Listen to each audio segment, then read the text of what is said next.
So we're not in charge of everything that happens in life. There are circumstances that are beyond our control, right? But a lot of what does happen to us is something that we do, that we are responsible for. There are amazing studies about the role of attitude and what happens to you in life. So they have this thing called the Pygmalion effect. Teachers who treat a student as if they are smart and going to do well, those students end up doing well, right?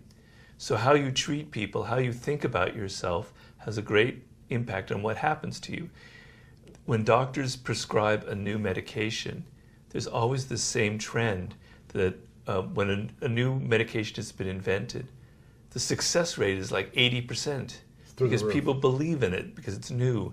And then like 2 years later, it starts going down because it's not, it's a placebo effect. So if you believe something is going to work, if you believe that you are great and you deserve good things, that you are a good student, you will end up making those things happen. So how you look at yourself will often determine what ends up happening to yourself.